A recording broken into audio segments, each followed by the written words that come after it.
ಸಾಗರದ mother Teresa ಕೌಶಲ್ಯ ತರಬೇತಿ ಕೇಂದ್ರದ ವತಿಯಿಂದ ಮಹಿಳೆಯರಿಗೆ 3 ತಿಂಗಳ ಬ್ಯೂಟಿಷಿಯನ್ ತರಬೇತಿಯನ್ನ ನಡೆಸಲಾಗಿದ್ದು, ಇದರ ಸಮಾರೋಪ ಸಮಾರಂಭ ಹಾಗೂ ಶಿಬಿರಾರ್ಥಿಗಳಿಗೆ ಪ್ರಮಾಣ ಪತ್ರ ವಿತರಣಾ ಕಾರ್ಯಕ್ರಮ ನಡೆದಿದೆ.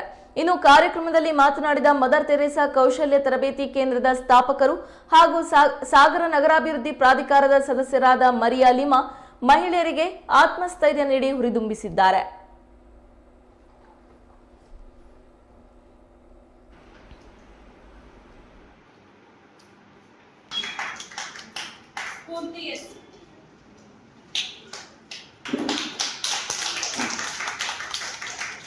ಭೂಮಿಕಾ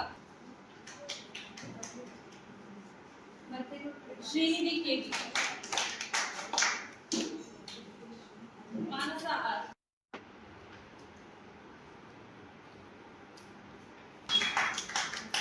ಸ್ಫೂರ್ತಿ ಎಸ್,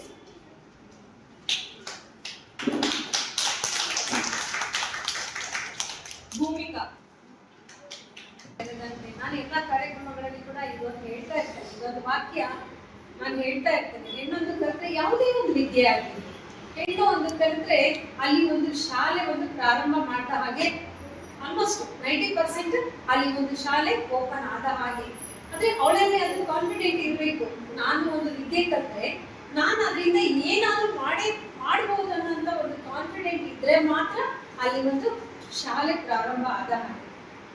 ಎಲ್ಲಿ ಒಂದು ಶಾಲೆ ಪ್ರಾರಂಭ ಆಗತ್ತೆ ನೋಡಿ, ಅಲ್ಲಿ ಸಂಸ್ಕಾರ ಸಂಸ್ಕೃತಿಗಳು ಎಲ್ಲ ಅಲ್ಲಿ ಉಳಿತವೆ. ಮನೆಯಿಂದ ಕೂಡ ನಾವು ಪ್ರಾರಂಭ ಮಾಡಿದಾಗ ಮನೆಯಿಂದಲೇ ಅದು ಒಂದು ಪ್ರಾರಂಭ ಆಗುತ್ತೆ.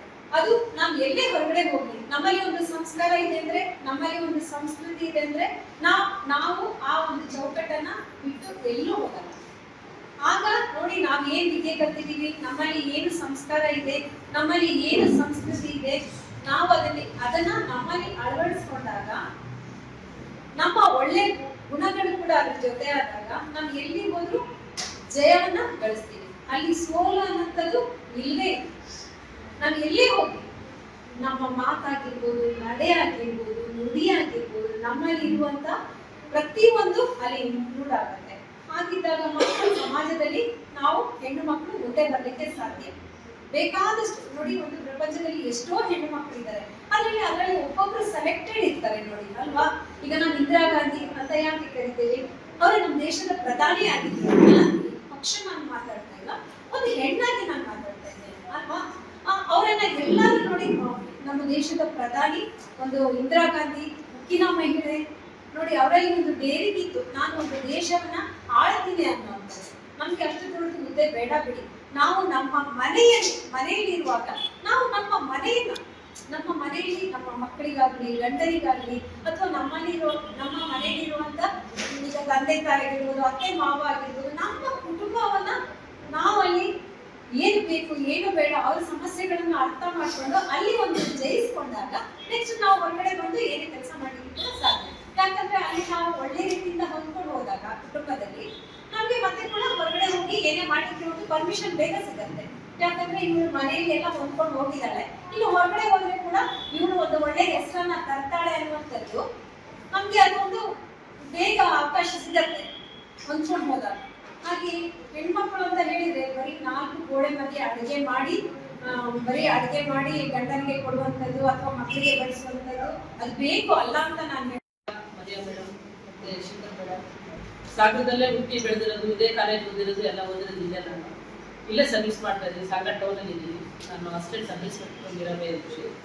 ನಾನು ಟೋಟಲ್ 30 ವರ್ಷ ಸರ್ವಿಸ್ ಅಂತ ಇರ್ಬೋದು. ಇದ್ದಿದೆ, ಬನ್ನಿ ಮೇಡಮ್ ಇಲ್ಲ ನಮ್ಗೆ ಈ ಡ್ಯೂಟಿಯಲ್ಲಿ ಬರೋಕ್ಕಾಗಲ್ಲ ಮೇಡಮ್, ಬೇಡ ಅಂತ ಕೇಳಿದ್ರು. ಅವರು ಇಲ್ಲ ದಯವಿಟ್ಟು ಬನ್ನಿ ಅಂತ. ಈಗ 2 ಗಂಟೆಗೆ ನಾನು ಒಂದು ಖುಷಿ ಕೇಸ್ ಅಟೆಂಡ್ ಮಾಡಿ ಯೂನಿಫಾರ್ಮ್ ತೆಗೆದು ಮತ್ತು ತಕ್ಷಣ ಬಂದೆ. ಅವ್ರಿಗೊಂದು ಗೌರವ ಕೊಡಬೇಕು ಅಂತೀವಿ. ಇಲ್ಲಿ ಬಂದಾಗ ಗೊತ್ತಾಯ್ತು, ಮರಿಯಾ ಮೇಡಮ್ ಅವರು ಇಷ್ಟೆಲ್ಲ ಮಾಡ್ತಾ ಇದ್ದಾರೆ, ತರಬೇತಿಯನ್ನು ಕೊಟ್ಟು ಹೆಣ್ಮಕ್ಳಿಗೆ ಒಂದು ದಾರಿದೀಪ ಆಗಿದ್ದಾರೆ ಅಂತೇಳಿ ನಮ್ಗೆ ನೋಡಿ ಇನ್ನೂ ಖುಷಿ ಆಯಿತು. ಇಂಥ ಒಂದು ಲೀಡರ್ಶಿಪ್ ಇದ್ರೆ ಸುಮಾರು ಹೆಣ್ಮಕ್ಳಿಗೆ ಅವರಿಗೆ ಒಂದು ಇನ್ಸ್ಪೈರ್ ಆಗ್ತಾರೆ.